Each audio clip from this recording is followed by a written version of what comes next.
now it's time for my demo. I'm going to be working with my Metal Jewelry 101 book. Let me put that book up real quick while I reset my camera, because I'm not working on two cameras today. I'm going to be doing a project from this book here, this Metal Jewelry 101 book, and I'm sorry if I'm making anyone else seasick. Got to move over this way. And my demo is actually going to be fairly quick too. I think this is the day of really quick demos, because really you only need some very basic tools, other than these alphabet, I don't know exactly, stamps. These are actually little stamps that you get that you can put your name, or you can put your initials into tools like screwdrivers and pliers and things like that. So they're actually made to punch letters into metal. And I got these at the hardware store for about $10, and I've had them for several years. You only get one type style with these, so it's just block lettering. And but I really, I've used them a lot, and I love words. I love words on my projects, so I find them pretty handy, and for $10 you can't go wrong. The other thing that you're going to need is my good old double stick tape. You'll need a stylus, some sort, or a pencil, knitting needle, something to run across your metal so that you don't cut your fingers, a pair of regular scissors, and I have just a little scrap of this is Art Embossed pewter.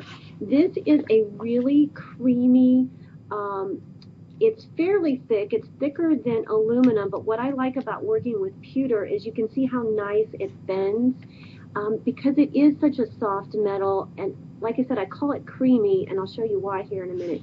Aluminum tends to crease, and the pewter replicates the look of sterling silver. And I'm not saying that it's the quality of sterling silver, but it does replicate the look really inexpensively. And this pewter here, it comes in a roll, and it sells for about, I think, $13, 9x12 sheet, but it's coated on both sides. There's a clear sealer on both sides of this. So this is a good project for any leftover metal projects that you have, if you have my book, or if you've done any projects in my book. The other thing that I have, and I kind of thought of Eco Heidi when I did this, because this is just a piece of plastic from an index card book that I was going to throw away. So you could use a milk jug, some plastic, some flat plastic off a milk jug. You could use some really heavy cardstock, or you can recycle. Like I said, this was the cover of an index card binder that I had. So I just cut this out into a rectangle that is the size that I would wear. It is about maybe 1.5 inches by a 1/2 inch wide.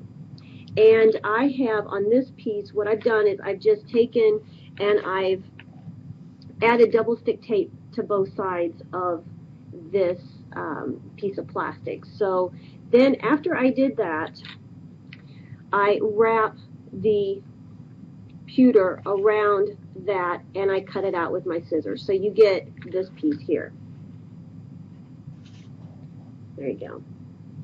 Now, when you cut it out with scissors, sometimes it tends to be a little rough around the edges. So that's why you're going to come back in with either the end of a knitting needle, or I use these wire styluses, or wooden stylus.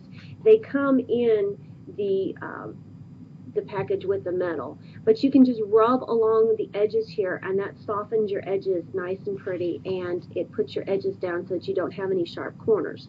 The other thing you can do is you can use the point of this to give yourself some little embellishment. So just go around the outside edges, and it kind of gives it a little more finished look too. I've started the word love, and super easy. Let me find my O here. There we go. Because I don't want to actually hammer directly onto my glass surface, I'm just going to put this piece of double stick tape. You can put a piece of heavy cardstock. It just kind of buffers it. And, I mean, it's pretty easy. Get you a little hammer, and I won't do this too many times because I know it might hurt your ears. But you just tap in your letter. So you could use a word, love, peace, You could use a name, whatever, you know, whatever word or phrase that you like. And then the next thing I did, I'm going to actually show you here on the finished piece. I have some filigree findings that I have setting around here. And all I did was use some E6000 glue to glue my word, my metal word here, to the back of a finding and let that dry. And then I glued some other embellishments on the top. So, and I like to mix my metals too, because I think that gives it a lot of visual interest. And you can see right here on my findings, there we go. My findings have holes in them. So that's the perfect area to add a jump ring and add a few theme charms that kind of go with, maybe if it's a person's name, maybe these are their favorite, maybe they like pets, or since I've used the word love, I've got a little heart and a key and a little locket. And then just use a jump ring and attach it at the top with a chain. So pretty simple. And you know what? The reason I love these is you can make these in about 15 minutes and then you can be out the door wearing them, and they make great gifts. So if you're a procrastinator and you've got a gift to make and you're like me and you wait till the last minute, this is something you can make in like 15 minutes, be out the door and be at your party on time. So that does it for my demo. I'm going to go back to the chat room and we'll reset my camera and I will answer any